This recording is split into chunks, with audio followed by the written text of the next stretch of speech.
नमस्कार।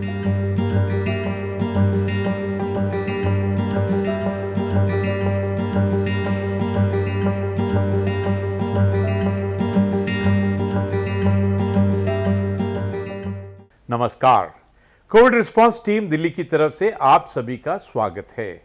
हम जीतेंगे पॉजिटिविटी अनलिमिटेड की व्याख्यान श्रृंखला के क्रम में आज हम सभी को श्री पंचायती अखाड़ा निर्मल के पीठाधीश्वर पूज्य श्री महंत संत ज्ञान देव सिंह जी महाराज का मार्गदर्शन मिलने वाला है। आपकी गुरबाणी तथा वेदांत पर गहरी पकड़ है और पूर्ण सिद्धता है। पूजनीय संत ज्ञान देव जी से अनुरोध करेंगे कि वो हमारा मार्गदर्शन करें। अन्याश्च हस्तचरण श्रवणत्वगादीन् प्राणान् नमो भगवते पुरुषाय तुभ्यम्। गुरुनानक पुरुषोत्तमं परम्परावर्णात् युगल चरणम वंदना धर पर धर कर माथ। आज हमारे देश में कोरोना नाम का संक्रमण व्याप्त है। केवल भारतवर्ष में नहीं, संपूर्ण विश्व में जो है ये संक्रमण काल चल रहा है, परंतु इससे घबराने की आवश्यकता नहीं है, मनोबल गिराने की आवश्यकता नहीं है। आप क्या हैं? ये भारत भूमि है ऋषियों की, मुनियों की, तपस्वियों की, ज्ञानियों की, गुरुओं की भूमि है। हमारे देश में जब जब संकट आया, जब जब आपदाएं आई, हमारे ऋषियों मुनियों ने, गुरुओं ने जो है उनका जो है निस्तारण किया और वो संकट काल चला गया।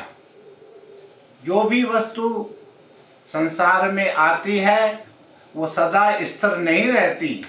दुख आया है वो चला जाएगा, इसलिए घबराने की आवश्यकता नहीं है। आवश्यकता है शुद्धि की, विशेषकर क्योंकि जो भी संक्रमण होता है वो प्राय करके जब शरीर अशुद्ध होता है और मन अशुद्ध होता है, शरीर में जब रोग आता है वो बाहर की अशुद्धि होती है तो वो जो है शरीर अशुद्ध हो जाता है, उसमें रोग आ जाता है।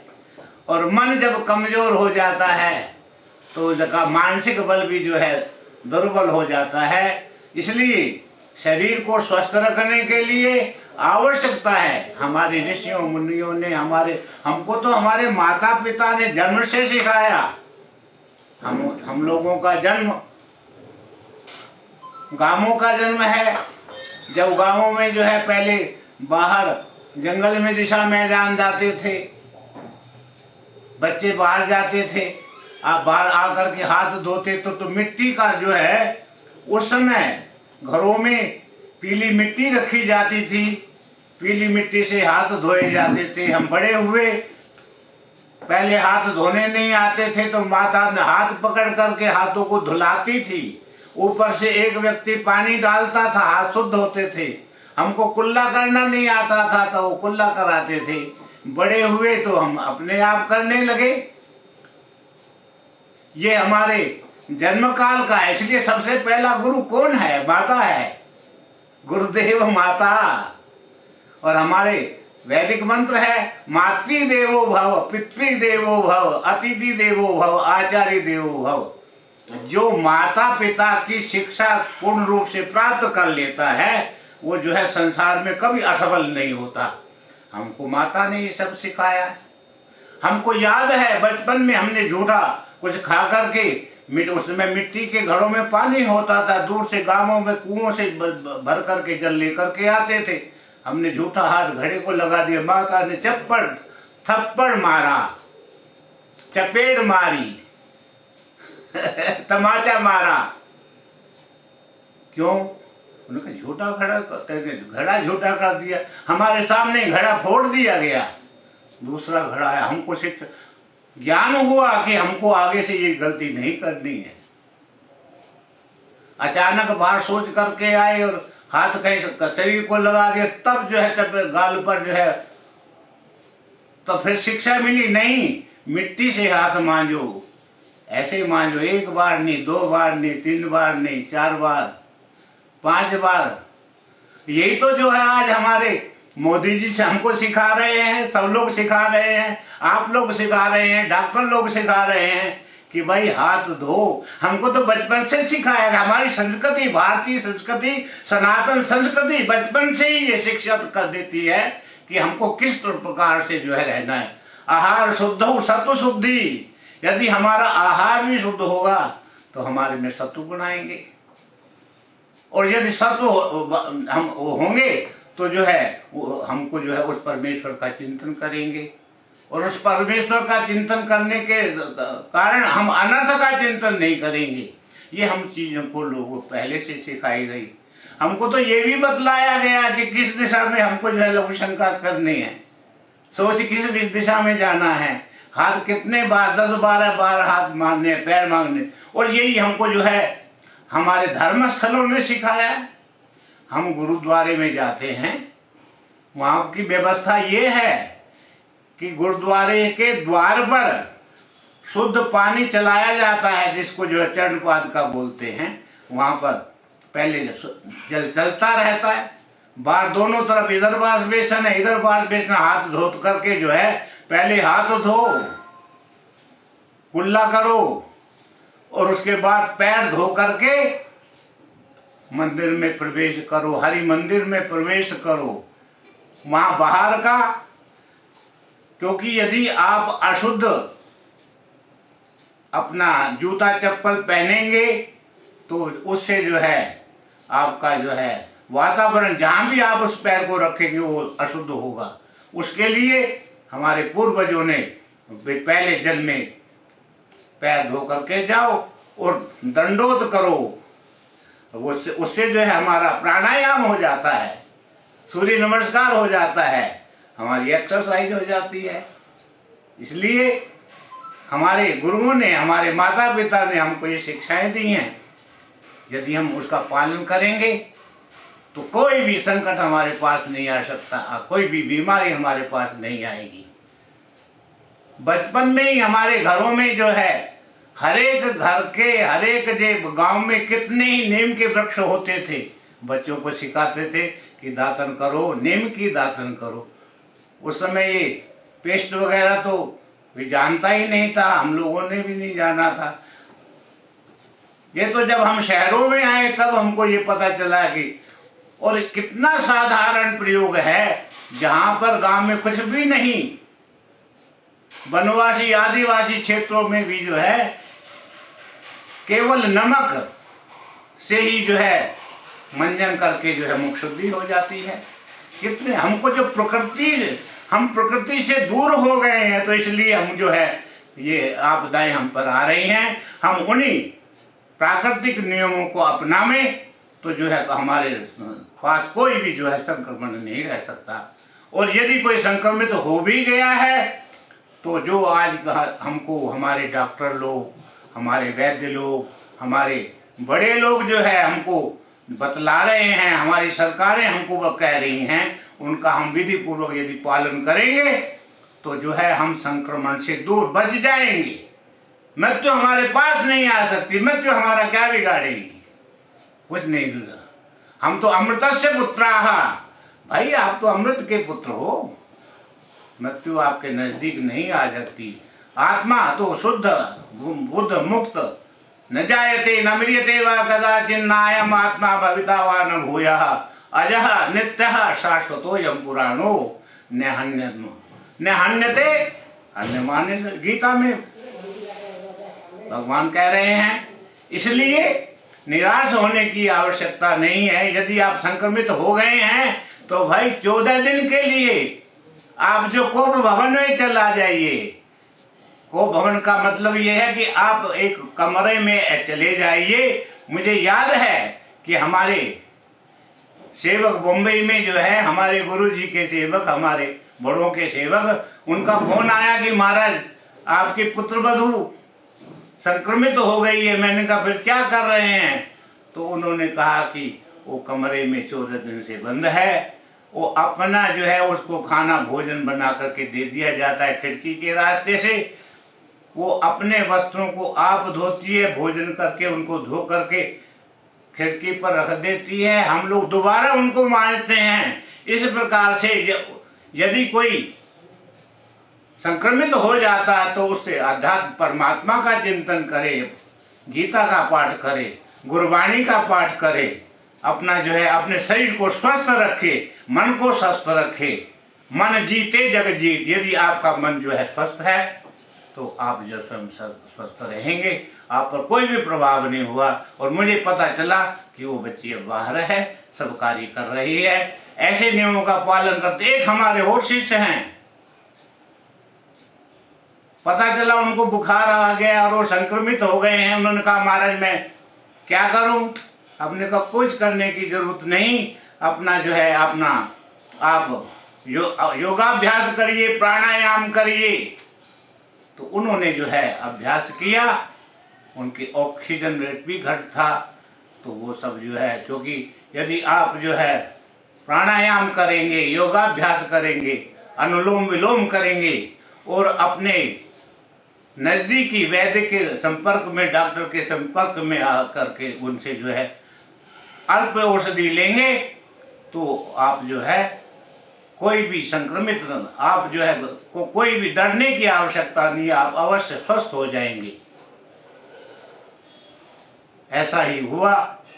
और सबसे शुद्ध तो बात यह है कि अपना आहार आप स्वस्थ रखिए, आप जो है अच्छा भोजन, जो है हल्का भोजन लें और गोदुग्ध लें, और उसमें जो है उसके साथ औषधि जैसे तुलसी पत्र है, दालचीनी है, अजवाइन है, ये सब चीज़ें डाल करके, मुलैठी आदि डाल करके काढ़ा बनाएं और उसका पान करें। आप निश्चित रूप से स्वस्थ हो जाएंगे। और स्वस्थ तो आप हैं ही हैं, क्योंकि और वैसे यदि आध्यात्मिक दृष्टि से देखा जाए, भाई ये शरीर तो मिला है, ये शरीर किसी का भी संसार में रहा नहीं है, ये अवश्य एक दिन जरूर जाएगा।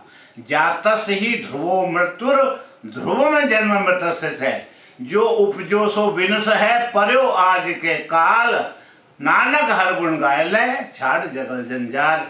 इसने तो जाना है, और जो जाने वाला है वो रुक नहीं सकता, और जो अविनाशी है वो जो है जा नहीं सकता। इसलिए आत्मा तो अजर है, अमर है, नित्य है, शाश्वत है। आप शुद्ध हैं।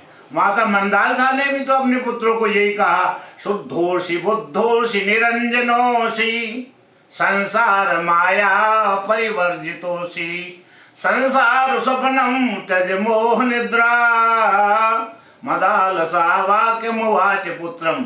इसलिए हम शुद्ध हैं, बुद्ध हैं, मुक्त हैं, हम स्वस्थ हैं। अपने को कभी कमजोर मत, जो है मन में कमजोरी मत लाओ।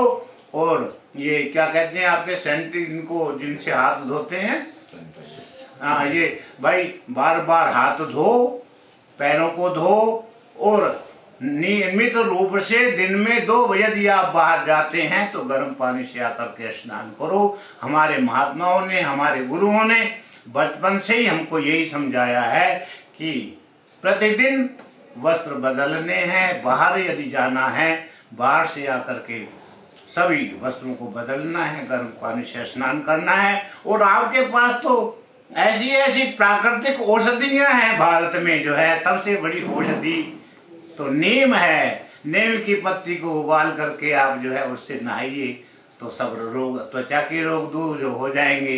नीम की पत्ती को तोड़ करके खाइए, करेले को खाइए, आपकी शुगर दूर हो जाएगी। जो है करो नीम खाइए। अनेक जो है दालचीनी है, लवंग है और अजवाइन है, ये जो है इनका आप सेवन करेंगे तो आप में जो है आत्मशक्ति भी बढ़ेगी। और तो क्या, और जो है भाई ये आपको मेवे आदि ऐसे ऐसे पदार्थ हैं, आपको ये दुर्लभ देह प्राप्त हुई है, दुर्लभ देह। पाई बड़भागी। नाम न जपे थे आत, और नाम का स्मरण करिए, प्रभु का स्मरण करिए कि आपको जो है स्वस्थ शरीर प्राप्त हुआ है। और यह इस स्वस्थ शरीर के द्वारा हम उस परमात्मा को प्राप्त कर सकते हैं, क्योंकि जो है शरीर माध्यम खलु धर्म साधनम। धर्म, यदि आपका शरीर स्वस्थ है, मन स्वस्थ है, तो आप धर्म, अर्थ, काम, मोक्ष इन सब की प्राप्ति कर सकते हैं। घबराने की आवश्यकता नहीं है भाई, मन को कमजोर करने की आवश्यकता नहीं है। उठो, जागो और अपने स्वरूप को पहचानो। उत्तिष्ठत जागृत प्राप्य वरानुबोधत क्षुरस्य धारा निशिता दुर्तया दुर्गम पतस्तत् कवयो वदंती। जाग लियो रे मना, जाग लियो क्यों गाफल सोया, जो तन उपजो संगी सो भी साथ न होया। ये जो है ये शरीर साथ जाने वाला नहीं है। आप इतने मन को क्यों कमजोर करते हैं? आप उठो, जागो, उत्तिष्ठत जागृत प्राप्त वरानु। अब उस अमृत के पुत्र हो, आप कभी जो है मर नहीं सकते। आप तो अजर हैं, अमर हैं, शाश्वत हैं। इसलिए उस परम पिता परमात्मा को पहचानो जो आपके अंदर है। वो सब में है। अव्वल अल्लाह नूर उपाया कुदरत के सब बंदे, एक नूर ते सब जग उपजा, कौन भले को मंदे। सब में ज्योत ज्योत है सोई, तिसदे चानन सब में चानन होई। गुरबाणी ये कह रही है, महापुरुष कह रहे हैं, वेद शास्त्र कह रहे हैं। और भाई आप अपना ख्याल रखें, जान है तो जहान है। हमारी सरकारों ने जो कह रही हैं, हमारे और सबसे बड़ी शिक्षा तो जो है हमको अपने बड़ों से लेनी चाहिए। मातृ पितृ भक्त होना चाहिए। मातृ देवो भव, पितृ देवो भव, अतिथि देवो भव, आचार्य देवो भव। और सबसे बड़ी बात तो ये, जब हमारे प्रधानमंत्री भाई जो कार्य करते हैं, पहले माता को प्रणाम करके उनकी आज्ञा लेकर के करते हैं, तो कम से कम ये शिक्षा तो उनसे प्राप्त करो। आज हमारे माता पिता जो है आप वृद्धाश्रमों में भेज रहे हैं, इस परंपरा को तोड़ो, छोड़ो। और किस परंपरा को? जो हमारे ऋषियों मुनियों की परंपरा है, उसको जो है उसका पालन करो। वो कहाँ से प्राप्त होगी भाई? वो गौ माता का जो है आदर करो, गौ दूध पियो, देसी हरियाणवी गौ का दूध पियोगे। क्योंकि जो जिसने माता का दूध पिया है, उसको जो है कोई भी दुश्मन भी हरा नहीं सकता। वो खम ठोक करके कहता है, आजा माँ का दूध पिया है तो पिए। आप लोगों ने माँ का दूध पीना छोड़ दिया है, इसलिए आपका मन कमजोर हो रहा है। जो माँ का जिसने दूध पिया होता है, वो कभी जो है माता का जो है, अपनी मातृभूमि का, अपने देश का, अपने राष्ट्र का अपमान सहन नहीं कर सकता। इसलिए आवश्यकता है हमको अपने गौ माता का आदर करने की, अपने माता का जन्म जिसने जन्म दिया है, अपने बुजुर्गों का, और जो हम अपने जो है पूरे आचार्यों का, आज हमने अपने गुरुजनों का सत्कार करना छोड़ दिया। आचार्य जिनसे हम पढ़े हैं, शिक्षा लिए हैं, उनका आदर करना छोड़ दिया। तो ये प्राकृतिक प्रकोप तो होगा, परंतु जब आप अपने स्वरूप में जाग जाएंगे, तब अपने जो है माता पिता गुरुजनों का आदर करेंगे, अपने शास्त्रों को पढ़ेंगे और गंदे खान पानों को छोड़ेंगे, तो आप जो स्वस्थ रहेंगे। और जो स्वस्थ रहेगा वही उस परम पिता परमात्मा को प्राप्त करेगा, और आप निश्चित अपने गंतव्य स्थान तक पहुंचेंगे। ये जो है हम आपको विश्वास के साथ कह सकते हैं कि आपको कोई कुछ कर नहीं कर सकता। आप तो जो सिंह के पुत्र हैं, एक कहानी हमने सुनी थी कि एक जंगल में एक शेरनी ने जो है शावक को जन्म दिया। पीछे शिकारी था, वो बच्चा जो है नदी में गिर गया, गडरिया ने उसको पाल लिया, अपने उसमें मिला लिया भेड़ बकरियों में, तो वो उनमें रहता रहता उन्हीं का जो है घास खाने लगा। एक दिना वन में बस के वनराज के नार ने नाहर जायो, और मिल गया किसको? गडरिया को। और उसने क्या किया? भेड़ों में रख दिया, और दूध पियो पुन घास चरायो, घास खाने लग पड़ा। एक दिन उसको जो है कोई महापुरुष मिल गए। अरे तू कहाँ घूम रहा है? तू कौन है? तेरा स्वरूप क्या है?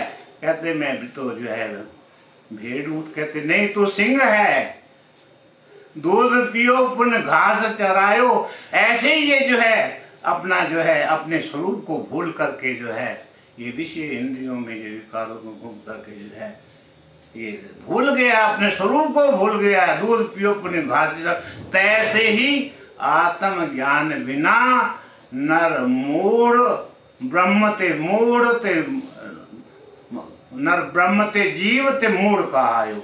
ये जो है मूर्ख बना हुआ है। अपने स्वरूप को पहचानो, उठो और जागो। इतना ही हम आपको संदेश देते हैं कि ये बीमारी नाम की कोई चीज नहीं है। आप ये तो आज आई है तो कल जाने वाली है। सर्वे भवन्तु सुखिनः, सर्वे सन्तु निरामया, सर्वे भद्राणि पश्यन्तु, मां कश्चित् दुख भाग भवेत्। नानक नाम चढ़दी कला, तेरे पाणे सर्वत का भला। ओम शांति शांति शांति।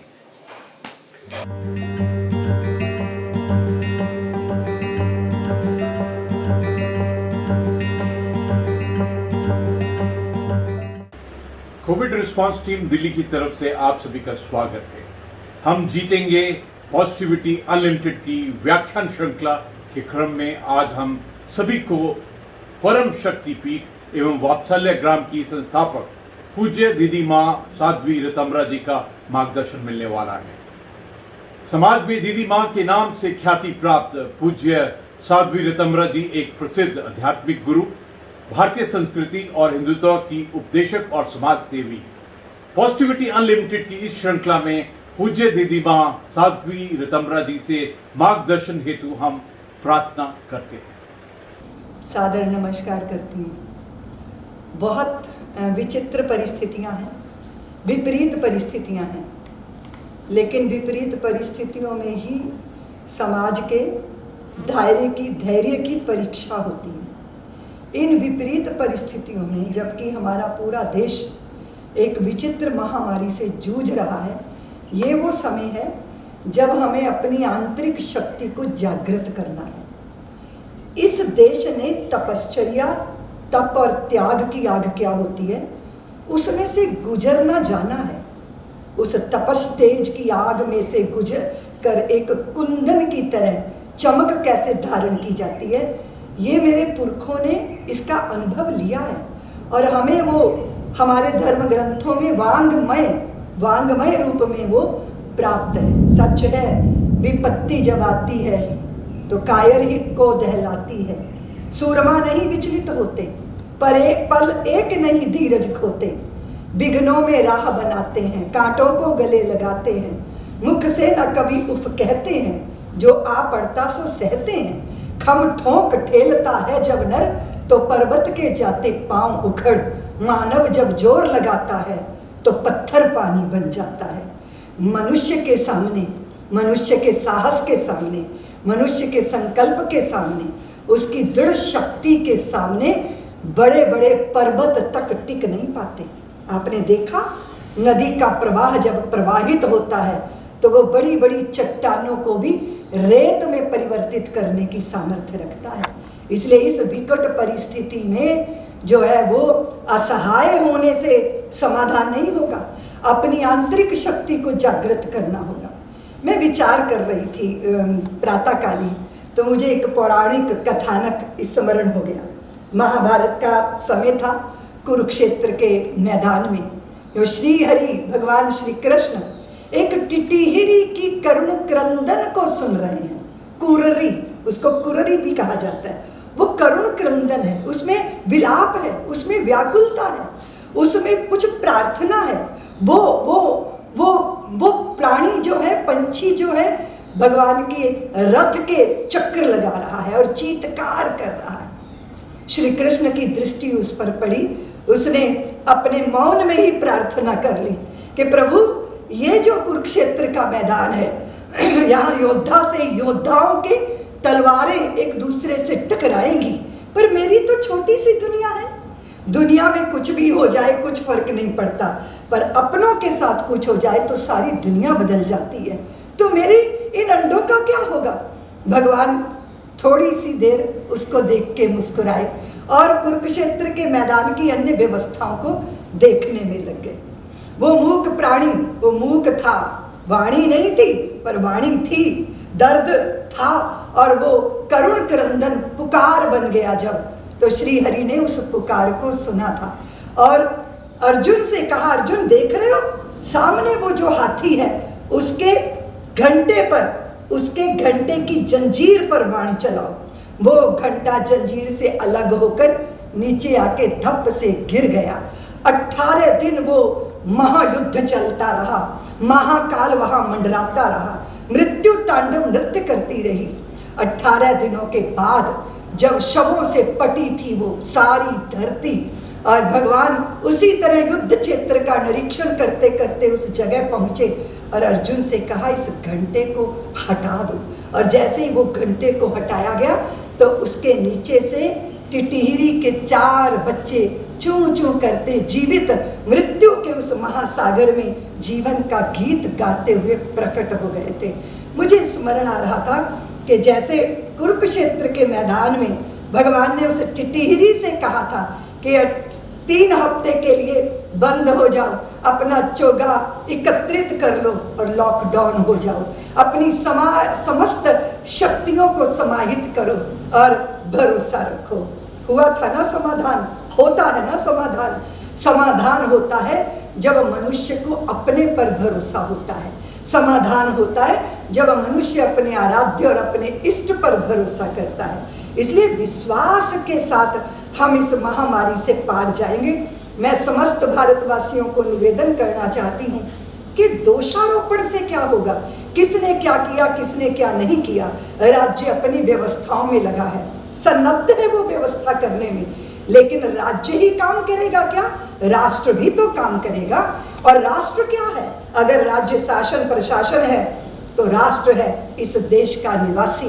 वो जब अपने आत्म बल को, आत्म संयम को और आत्म संकल्प को जागृत करता है तो बड़ी बड़ी समस्याएं भी अपनी औकात इतने छोटे चींटे जैसी उनकी रह जाती हैं। तो मैं समझती हूँ जब ये सर पे काल मंडरा रहा है तो मृत्यु का तांडव नृत्य हो रहा है, इसमें जिंदा रहना और जीवित रखने का संकल्प ही हमें इससे उद्धार करेगा। मैं निवेदन कर रही थी कि बहुत बार मैं देखती हूँ कि एक दूसरे पे दोषारोपण बहुत हो रहे हैं। हम पता नहीं हम किस तरह के लोग हैं। देखिए गलतियों से जुदा मैं भी नहीं, तू भी नहीं, है ना? इंसान है हम, खुदा मैं भी नहीं, तू भी नहीं, और एक दूसरे को इल्जाम देते हैं हम, पर अपने अंदर झांकता मैं भी नहीं, तू भी नहीं। बहुत सारी गलतफहमियों ने पैदा कर दी हैं दूरियां, किंतु फितरत का बुरा मैं भी नहीं, तू भी नहीं। हम इंसान हैं और इन सारी परिस्थितियों के बीच में अगर हमारी शक्ति मात्र नकारात्मक चिंतन में लग जाएगी तो कर्म करने की सामर्थ्य और नया कुछ सोचने की सामर्थ्य समाप्त हो जाएगी। इसलिए इन विपरीत परिस्थितियों में भारत जैसा देश जो आध्यात्मिक देश है, जो सारे संसार को मार्गदर्शन देता रहा है, उसका अपने आप में बिखरना अच्छा नहीं है। इसलिए मेरा निवेदन है कि पत्थर जो चोट खाके टूट गया कंकर बन गया, और पत्थर जो चोट को सह गया शंकर बन गया। ये परिस्थितियों की चोटों को झेलते हुए बिखरने नहीं देना, स्वयं को, अपने अंदर को निखारना है। इसलिए इन सारी परिस्थितियों से बाहर जाने का एकमात्र मार्ग है, हम एक विषाणु से पराजित नहीं हो सकते। हमारा संकल्प इतना छोटा नहीं कि एक अज्ञात विषाणु से पराजित हो जाएगा। बस यही वो संकल्प, श्री हरि की कृपा के ऊपर भरोसा, अपने ऊपर भरोसा, और सबसे बड़ी बात है इस समय की नजाकत को समझना। मैं अक्सर एक बात कहा करती हूँ कि सीख सुनहरी पुरखों की रखना हरदम याद, किया वक्त बर्बाद जिन्होंने हुए वही बर्बाद। कठिन काल में वीर कभी भी पीठ नहीं दिखलाता, या तो हंसा मोती चुगता या भूखा मर जाता। शुभ कर्मों के बिना कभी भी हुआ नहीं निस्तारा, जीत लिया मन जिसने उसने जीत लिया जग सारा। इस दुनिया का सार एक है नित्य अबाध रवानी, अपनी राह बना लेता है खुद ही बहता पानी। इसीलिए संकल्पवान बनिए, मन को जीतिए, अंतर्राष्ट्रीय षड्यंत्रों के शिकार मत बनिए। इस देश में जो अफवाहें फैलाते हैं उनको देशद्रोही मानिए, और जो विपरीत परिस्थितियों में भी सीना तान के अपने और अपनों की सुरक्षा के लिए सन्नद्ध होते हैं, वो हैं देश माता के सच्चे पुजारी। मैं राष्ट्र के सभी बंधु भगिनियों से ये निवेदन करती हुई कि जिन्होंने अपनों को खोया है उनके प्रति हमारी भारी संवेदनशीलता, हमारा चित्त भारी व्याकुलता से भरा है, लेकिन इन चिताओं को लंबे समय तक हम नहीं जलने देंगे। यही संकल्प मृत्यु को पराजित करेगा। इसलिए इस विपरीत परिस्थितियों में अपनी आध्यात्मिक शक्ति को जागृत करिए। बहुत दुखी हैं हम, लेकिन विवेक से भी तो काम लेना होगा। सुख दुख की झूठी चाह से मुक्त होना होगा। इसीलिए उस आत्मज्ञान को जागृत करके और जहाँ जो हो सकता है अपने लिए, अपने परिवार के लिए, मोहल्ले के लिए, गांव के लिए चिंतन कीजिए, कुछ कार्य कीजिए। बाहर दूर क्या हो रहा है वहाँ हम समाधान नहीं बन पाएंगे, वहाँ जाके कोई मदद नहीं कर पाएंगे, लेकिन अगर अपने आप पर संयम करके हमने कछुए की तरह हाथ पैर समेट लिए तो निश्चित रूप से ये जो संयम है ये हमें इस महामारी से बाहर ले आएगा। सबके चित्त में शांति हो और शरीर निरामय रहे, सब निरोगी रहें। इसी भावना के साथ मैं अपनी वाणी को विराम देती हूँ।